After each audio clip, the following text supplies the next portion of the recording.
Hi, everyone. This is JC Goodrich. I'm the VP Marketing at Custora, and thanks for joining us today for our great session talking about optimizing performance marketing with first-party data and predictive analytics.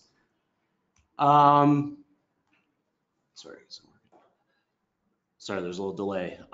Cool. So agenda for the next sort of 45 minutes to an hour or so is as follows. We're going to do some quick introductions of our fantastic guests. Talk a little bit about just first-party data in general. What is it? Why is it useful? Then drop into how to actually use first-party data in your marketing efforts, and then get into some detail on typical use cases. We're going to be doing a Q&A at the end. We'll leave plenty of time. If you have questions, please just submit them via the chat. We had a few that came in prior to the session as well, and we'll make sure to hit the questions when we're done.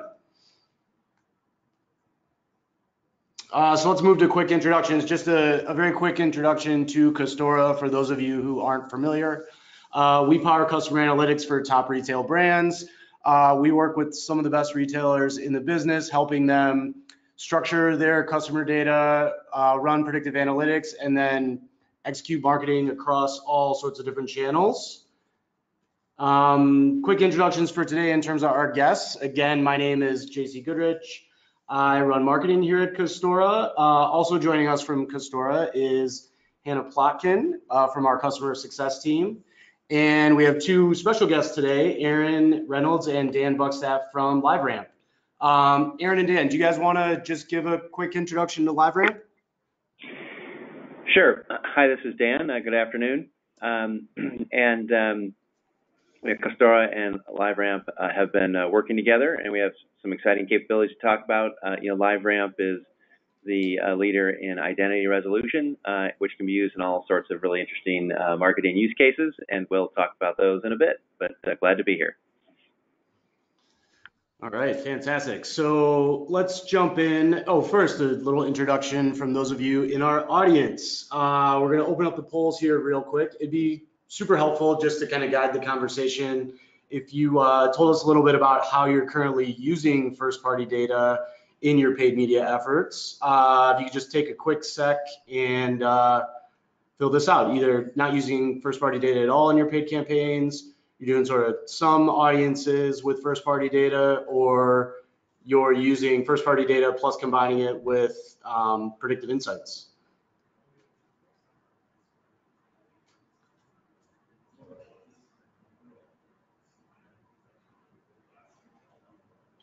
Just take a quick sec. Polls closing in 3, 2, 1. All right. Cool. So it looks like about almost 80, 90%, almost 90% of the audience are using first-party data in some form, either building basic audiences or using predictive insights. And for those of you who aren't using first-party data, hopefully this should be pretty helpful as a primer. So why don't we just dig in? I'll go through just a brief introduction. This will be pretty quick, and then we'll get LiveRamp. We'll toss it over to you guys when we talk about onboarding and how to actually put this data to work. Okay, so first, just very basic points. Why is first-party data just important at all, right? So obviously, overall U.S. digital ad spend is tremendous, over $100 billion being spent this year alone. Retail spends a giant portion of this. 21% is spent in the retail industry, and first-party data and using it in a variety of ways is it's a very a potential high ROI initiative for your marketing efforts. So this is some data that eConsultancy pulled together. About 80% of people who are using first-party data are reporting strong ROI, and we'll talk in a little bit about how we're observing that as well.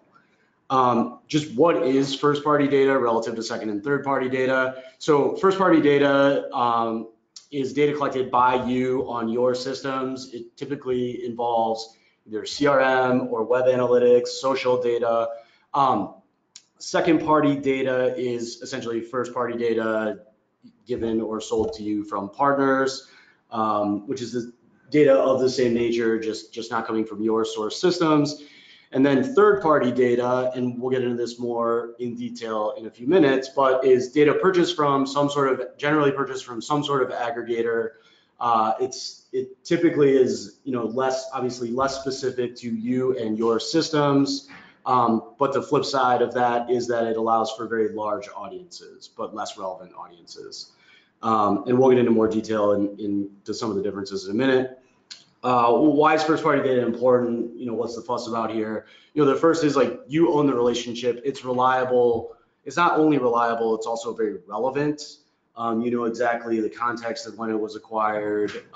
You have very specific context, sometimes extremely specific context on both the people and the transaction situations that you're acquiring the data in. Increased regulation has made third-party efforts sort of potentially shady. These are obviously this is a quite shady one with Cambridge Analytica. GDPR has an effect on that as well, though. And then finally, you already have this data, and it's just a question of how much you can leverage it and how much you can use it and put it to work. And finally, even though this may seem, sometimes targeting in general is sort of thought of as a somewhat, it can vary in terms of shady practices. But I mean, it turns out at the end of the day, consumers will welcome this. If you're delivering relevant marketing, 75% of consumers are happy to share their data with brands they trust and they know can use it to create better customer experiences. However, not all first-party data is created equal, right? So there's, I think when people think about first-party data, they typically think of, basic information like contact information, or maybe a little bit more detailed information like historical purchases, total historical lifetime value. But there's a whole nother world of sort of unlock that you can achieve with this data, which is not the topic of this webinar, but are things that we do at Custora. Developing predictive insights around product affinities, personas, price sensitivities, predicted life cycle, both value and time. All these data points are, at the end of the day, derivations of first-party data, or can be, constructed using first-party data, but then they can also be used in your marketing efforts once they're generated. Okay, so let's get into some of the nitty-gritty here. LiveRamp folks, I'll turn it over to you. Let's talk a little bit about how to use first-party data, and specifically talking about data onboarding.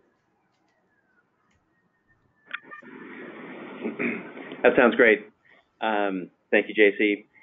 So, one of the things about first-party data that's so fabulous is that, your customers have often, kind of volunteered to get that information to you, and then in their behavior, you can sort of figure out, different aspects of what they're interested in, right? And so part of the deal is that they offer good data, and then what they ask in return is better experiences, better discovery, that you help meet their needs somehow, as a marketer, and as a retailer.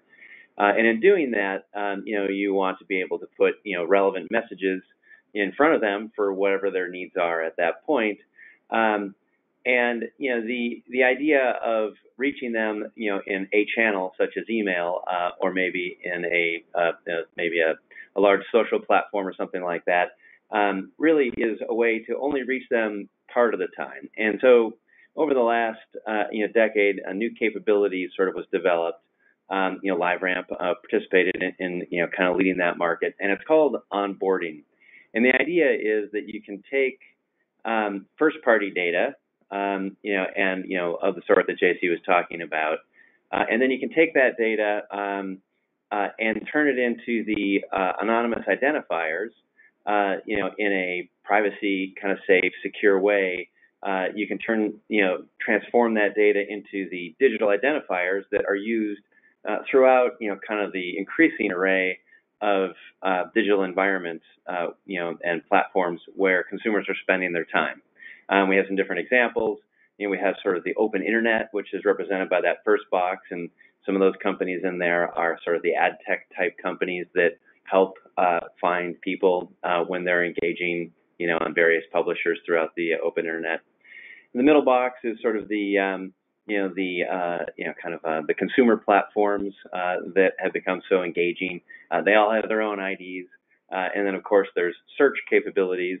So when people are searching for something, how can you tune your bidding to do that? So the idea of onboarding is that it takes that first-party data, which is normally some sort of personally identifiable information like an email, maybe name or postal or something like that, and then it gets translated into the anonymous identifiers that kind of help you engage with those people, kind of wherever they're spending their time. So that's the idea of onboarding. Thanks, Dan. Hey, would it be okay? Could you talk a little bit about this slide is slightly LiveRamp specific. Could you talk a little bit about how this process would work, sort of without a LiveRamp? Sure. Yeah. So the if you're taking your first party data and you want to activate it, generally you have to know how to reach each individual in an audience in the segment. So if you have their email, you can send them an email, and that's a very common way to reach an audience. There are a few very large platforms like a Facebook or a Google that have kind of their own method to be able to take that PII, that known consumer information, and then translating it into the IDs, the identifiers in their platforms. And so that would be like a Facebook custom audiences or something like that. And I'm sure that most of the listeners today are familiar with that capability. But the vast array of kind of the other platforms that we have here don't have that capability, and most of them don't want that capability because they don't want to mingle private consumer information with anonymous digital identities like cookies and device IDs and things like that. So it's very tricky to manage the security and the privacy requirements, both from a sort of like just a technology standpoint. You need to have an identity graph. You need to have kind of lots of compliance and regulatory sort of features to be able to translate that information, from PII into those anonymous identifiers. So it's really difficult to reach audiences throughout the open internet and across all these platforms if you don't have some way to translate those identifiers. A few of the large platforms have provided a solution for that, but that's really what it's limited to today. Got it. Super helpful. So is it, oh, sorry, one second. Is this slide helpful to go through, Dan? I feel like some of these topics you would hit on, but do you want to spend some time talking through the process itself? Yeah, so I think that makes sense. And the key thing to understand is that when you're taking a first-party data set and then trying to find those people on the open internet operates in an anonymous environment, whereas email and like personalization on a website, to some extent, operate in a known. You know who they are. You know that their name, their postal, perhaps their emails, and those two worlds can't mix. There's regulatory and privacy requirements that prevent those from mixing. So if you step through the process, kind of the key steps here are probably step 2, which is the anonymization of this information, taking that known email as an example, that known other information about them, and then anonymizing it. And so LiveRamp has a process for that. There are other onboarders in the market as well. We have different methods for doing that. And then the next important step is step 3, which is the matching. So how do you take that now anonymized piece of information and what kind of match rates do you have for all of the identifiers that allow you to access people throughout the different platforms in the open internet? And so there's match rates and there's accuracy and a lot of factors that play there as well. And then finally, there's sort of like the distribution. So how many platforms do you want to engage in your campaign? You might have an email campaign that you want to reach them, in where they where the people in that audience are spending their time. And so making sure you can get that audience distributed efficiently, accurately to all the various platforms where your audience is spending their time. So that's really sort of the core of the onboarding process and kind of how it can start to add some value. Got it. And could you talk a little bit about when you mentioned step 3 of conducting the match, just for marketers out there, what are typical like match rates you can expect on some of these, just kind of order of magnitude in terms of like how findable are sort of any given customer out there on the web? Sure. So when you're looking on the open internet and you're trying to find someone, you know, a match rate that you can sort of assume for an audience is about 50 to 60% of your audience. So if you have, you know, 1 million records, you expect to find 500,000 to 600,000 of them. It can vary by audience type and things like that, but that's the type of match rate you can expect. Got it. We were going to go to questions later, but there were a few on these pages, so I thought maybe we could just jump into a few right now. How does it work in terms of, well, I'll just read the question directly. Are we violating laws if we use an email list of customers who only has opt-in to receive promotional emails? Yeah, so that's actually a really good question. There are no laws or regulations that govern that, you know, today, but there is, you know, sort of a debate, you know, around, you know, kind of is that you know, sort of the best thing to do for the customer experience. If they've opted in to only receive emails, you know, that there might be kind of some different ways to think about that. So certainly, you know, they want engagement from you, and I would say that the current state of the market is that if people have opted in, you know, for emails, there's a general acceptance to also reach them, you know, throughout, you know, the open internet, and that's just kind of business practice today.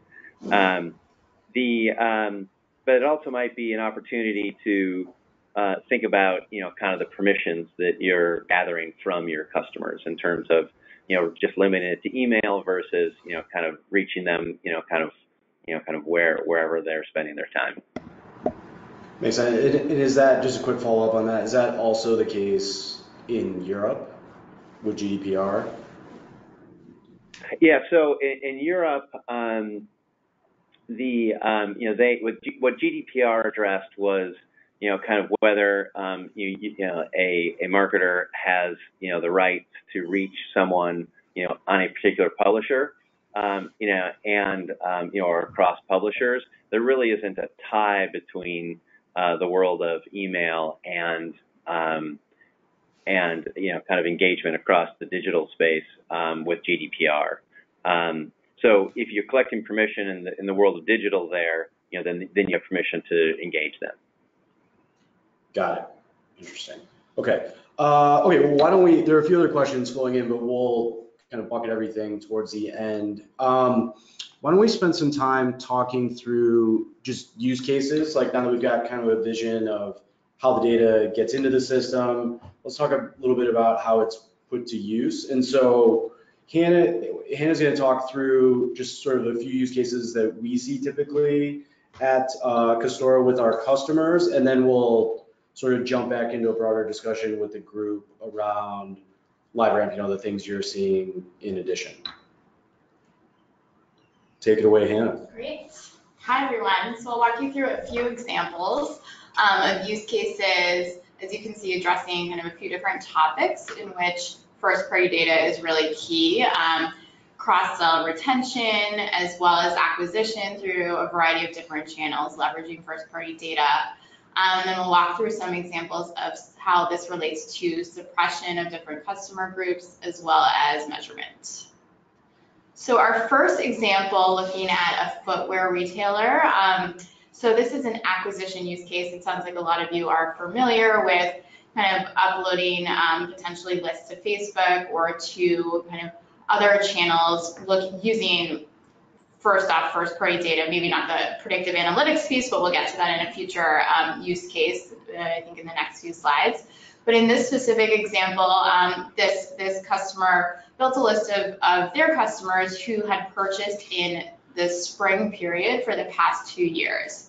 And then when it was a similar period, so it was spring of the current year, they used these previous lists of existing customers to then expand their kind of customer base through lookalike prospecting, as opposed to kind of using third-party data or anything related to demographics. They saw strong results by actually using their existing customer list as that seed audience. The next example, so as opposed to acquisition, this is a little more focused on customer retention for existing customers. This footwear retailer kind of leveraged a number of different predictive analytics to then target their existing customers. So in this specific example, this retailer targeted customers who they saw as churning or at risk of not making an additional purchase. And in addition to targeting them via email, they also created a really cohesive experience across the web by also targeting them with the same type of messaging in display and other channels as well, I believe in social. And the kind of benefit here of using first-party data is that they were able to target these customers in new channels, and they were existing customers, and they also had the opportunity to leverage predictive insights around product affinities.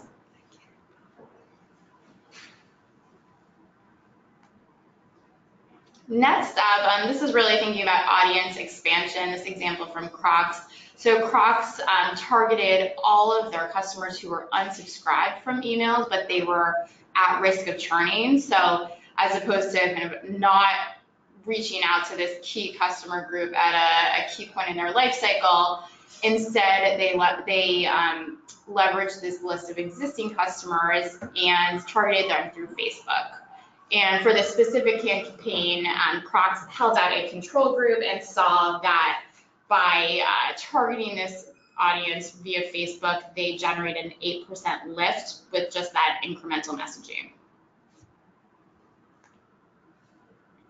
And then last but not least, we'll talk about a fashion retailer. So this is really, again, about audience expansion, but really leveraging their own data to build a seed audience for lookalikes. So this retailer took a list of their customers who were predicted to be highest value, and then used this in Facebook custom audiences to essentially create a lookalike audience and then acquire new customers who are high value.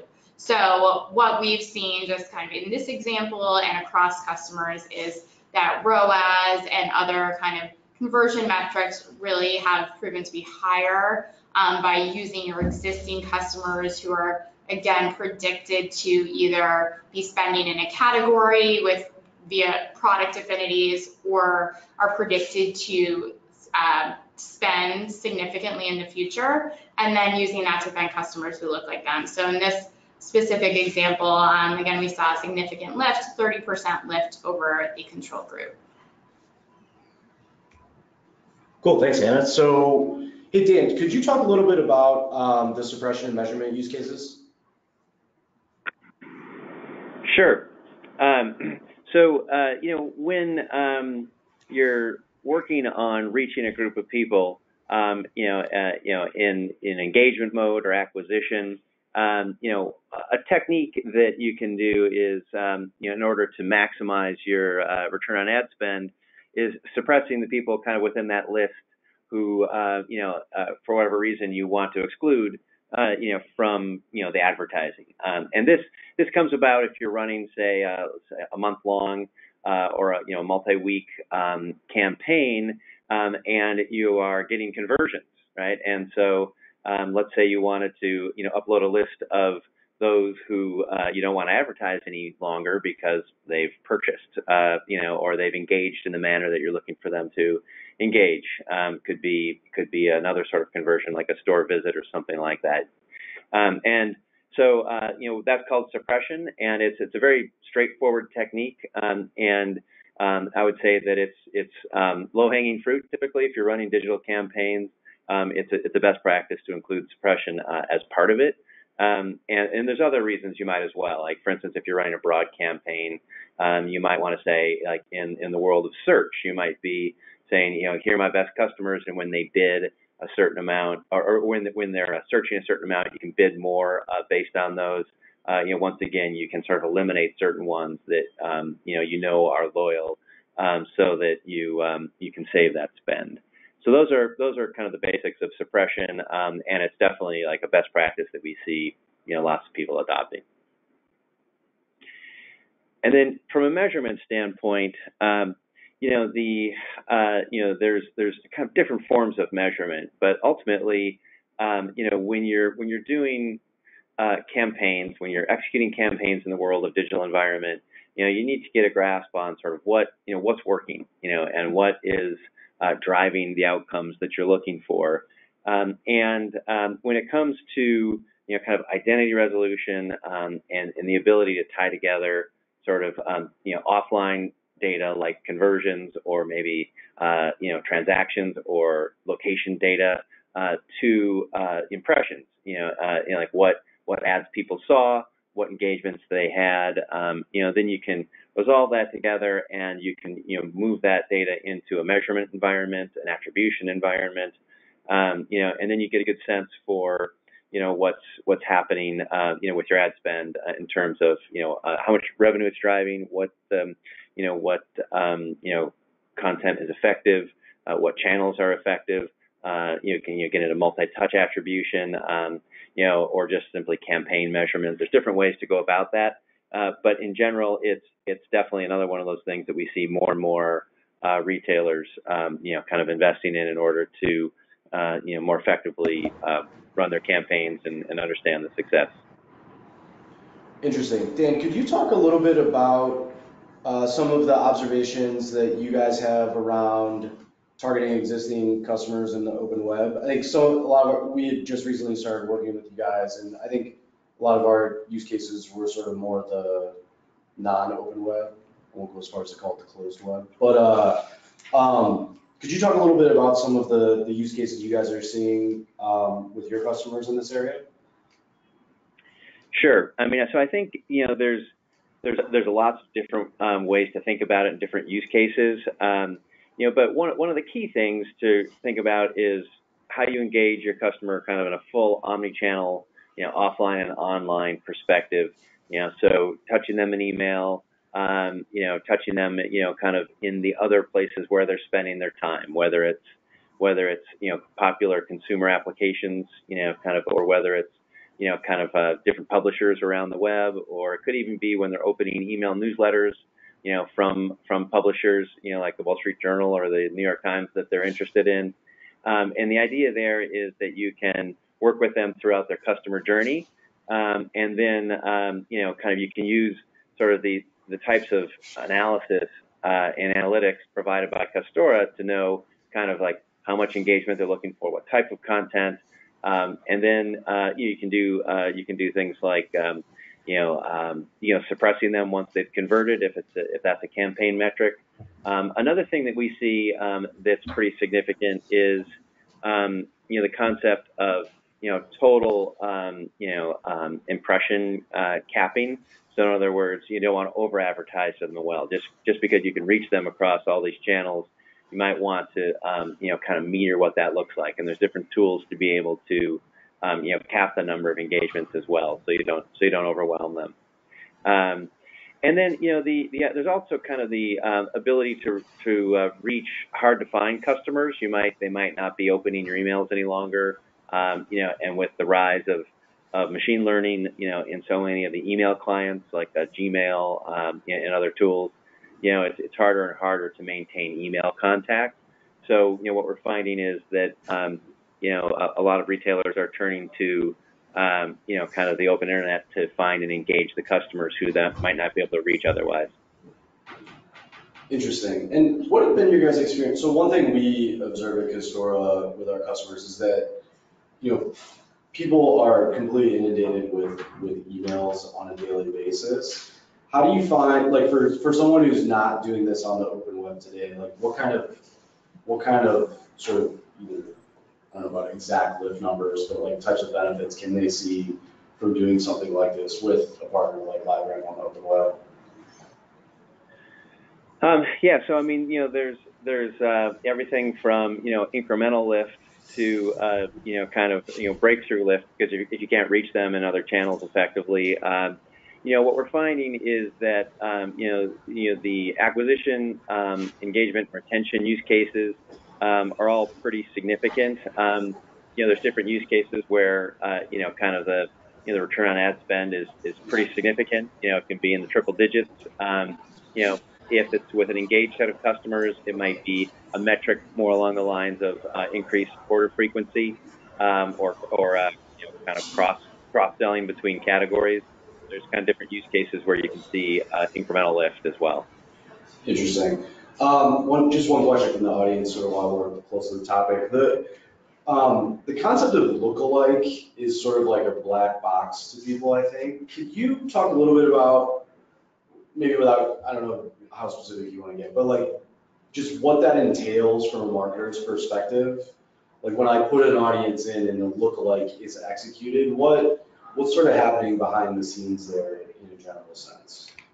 Sure. Yeah. So lookalike modeling is obviously a very powerful concept, but it's not all the same. Like different platforms kind of have native versions of it, and some of the use cases talked about that with like Facebook or Google or Twitter.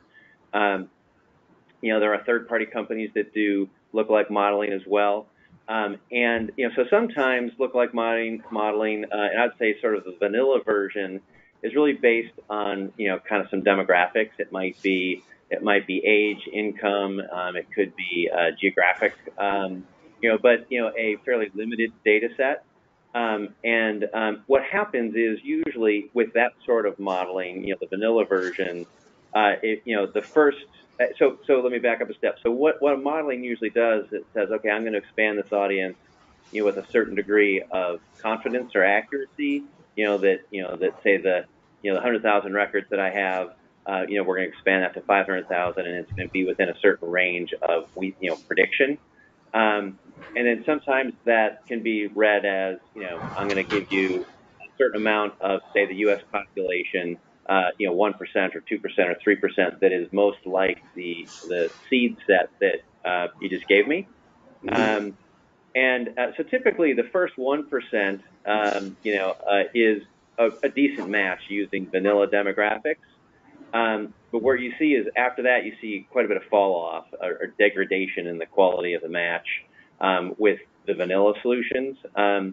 And then there are some third-party experts in this who will use hundreds of data points that they've gathered over, kind of a long time on people.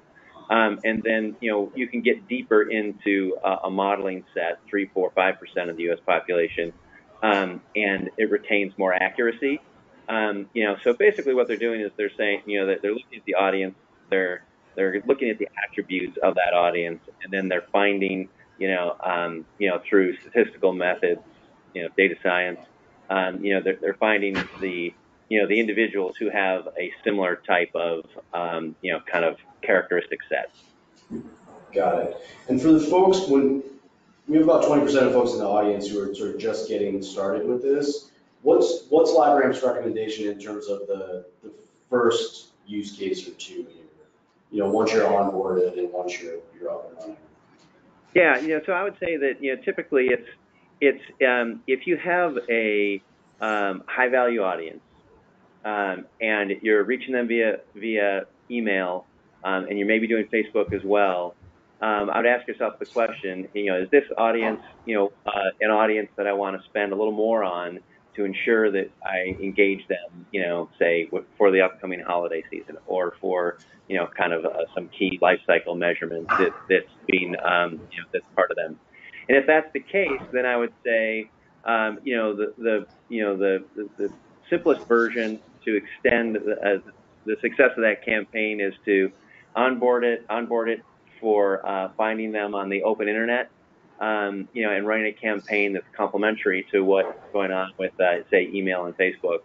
So that's one kind of easy way to extend the success of a campaign. So that's one. I'd say another is if you're doing a search campaign, Google, and you have an audience that you're advertising to, and maybe it's a broad audience searching for certain keywords, but you have an audience that is going to be loyal, and you're not worried about bidding for them necessarily, or you want to bid differently for them. Delivering an audience to Google to do that, and then adjusting your bid is a great way to save spend. And there's other ways to look at that. You can increase the spend on them. There's different ways to go about that. So those are two, use cases that I would say, really are easy to execute. The nice thing about these use cases also is that they don't require a lot of pixels. They don't require any pixel setup. Basically, it's if you have the records, the PII information on them, then you're able to execute these campaigns incrementally. There's no kind of more complicated tech setup that goes on. Interesting. What about on the flip side for the folks who are sort of like pretty deep with this? What are just like a couple of the really advanced things you're seeing folks doing?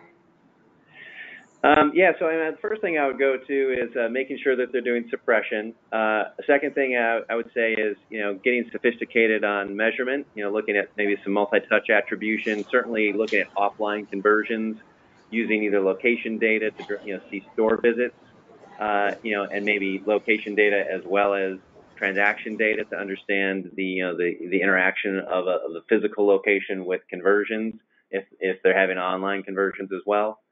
So those are a couple of areas where, we see people kind of doing the 2.0 or 3.0 versions, of this. And then I would say another area is dynamic creative, based on an audience or at the individual level. There's some, pretty advanced capabilities out there today to be able to rotate, creative based on the audience, kind of what they've seen, what they've responded to. So there's some pretty interesting use cases there as well. Got it. Okay, cool. So we had a few questions from the audience. Let's see here. So question number one, can you explain a bit more about how a tool like LiveRamp fits in with a DMP / DSP and or DSP? Sure. So, a DMP and a DSP are kind of two different types of companies that exist in the ad tech ecosystem that help, kind of advertising, help deliver advertising in the open internet.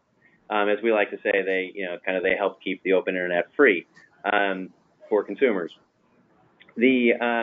So a DSP is a demand-side platform, and it's a media activation platform. So once you get your audience there, that's where you set up your campaign. That's where you manage your creative. You put in the different attributes of a campaign, and then they're able to bid on ad inventory that becomes available through the programmatic world.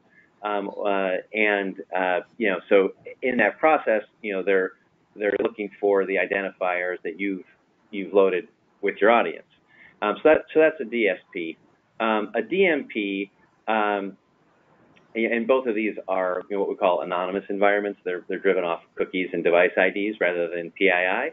So a DMP is used typically to kind of manage audiences. So to be able to do advanced segmentation. They gather behavioral data with various cookies, maybe off of your website or different things like that. And so you can do advanced kind of audience management on a DMP. And then they do some distribution as well to various, kind of activation platforms, particularly the DSPs. So the way that LiveRamp works with either of those is basically that, LiveRamp is distributing, doing the onboarding of that PII-based audience to the DMP. So we get it into the DMP's unique identifiers, their identity space, which is going to be in that world of anonymous identifiers. So, and we do that for hundreds of brands, and with tens of thousands of audiences every year, delivering to various DSPs. And then we can also deliver directly to the DSPs. On behalf of an advertiser as well, because we have, mapped identifiers for them as well. because not every advertiser is using a DMP, or sometimes they're not running a particular campaign through the DMP. There's different reasons why that works, but that's kind of a little bit of the landscape. Got it. Another question is, you touched on this a little bit, but maybe is just asking to go into a little bit more detail. Could you talk a little bit about exactly how the PII gets matched to the open web? Sure. So, basically LiveRamp, has over a long period of time built an identity graph, which, LiveRamp has, basically a 40-year history of, kind of PII on, on people, on their known identities.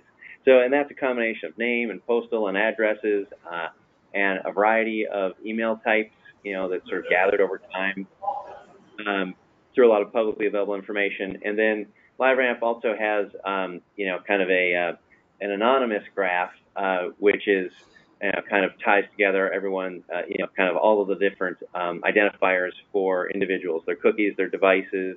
And there's many different types of devices these days. And sort of having all that tied together, and then LiveRamp has a bridge, which is called a safe haven, where you can take, it's a one-way, you can't re-identify, but it's a one-way bridge of, for a known piece of PII, what we call an identity link that we've assigned to a person. We're able to then tie that known information into the anonymous versions of it with an anonymous ID tied to it, and that becomes sort of the master ID once that's out in the anonymous space. Interesting. And so, like, obviously, as a marketer, privacy is on everyone's mind. What are just like the top couple things that a marketer needs to be aware of when they're looking to start something like this, just in terms of making sure from a privacy perspective they're sort of playing by the rules? Sure. So there's a number of different things. So the first thing to keep in mind is that kind of the world of known or personal information is distinct from the world of anonymous information, and so you can't really keep those two types of information in one record. So when you're thinking about building your systems to track that, you sort of have to have techniques and capabilities to deal with that. And then from a privacy standpoint, you have to think about really increasingly kind of looking at what Europe has done with GDPR, and there's some other kind of directives emerging from the UK, and in general, U.S. Congress is considering legislation around this. What you really want to think about is gathering consent, making sure that you have consent to market to the people that you're engaging with, and so and that's done in a variety of different ways. Kind of when it comes to the publishers who are gathering consent to be able to use the information that's available on their websites to be able to kind of allow the people to be engaged or targeted. So consent is sort of a key word going forward, and there's different levels of consent to be had without going into all of that. But I'd say that permissions marketing, which has long been a staple in email, is coming in different forms to the open internet and to different consumer platforms. So it's a sort of a very similar type of way to think about it, in that you want to make sure that your marketing is engaging, it's relevant, and it's valuable. And in exchange for that, the consumer offers their consent. Absolutely. It's also just in terms of sort of navigating a very complex space, but at the end of the day, everyone wants the open web to be free. Yeah, I mean, yeah, exactly. I mean, advertising, funds, most of the creativity that's on the internet today. There's very little subscription, and But in order to do that, there's a pushback against overly intrusive methods of gathering data or advertising. People are beginning to reject that. Regulators are taking notice. So obviously, good security around the platforms that you use, where you store your data, things like that is critical. But then there's also the experience. So there's kind of quality inventory. Reaching people where there's good, there's context and high quality inventory is mattering. Yeah. It's more expensive to do that. Certainly, the quality of inventory, is a reflective of is reflected in prices these days more than it used to be.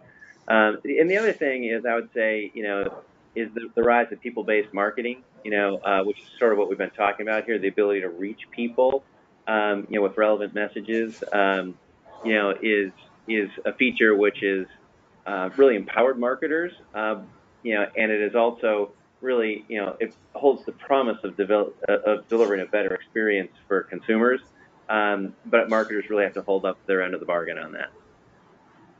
Yeah, and the tolerance is just not there for bad marketing anymore. Yep. Yeah, absolutely. Well, cool. I don't know. Let me just do a quick check. Any more questions from the audience? If anyone wants to submit quickly, I will get them in. Looks like we're good. Okay, well, thank you very much for attending. Again, let us know if you have any more questions. Feel free to email us, and we can route that to LiveRamp. Dan, what was your email address? If anyone in the audience has any questions, sorry, I don't think it's on the last page here.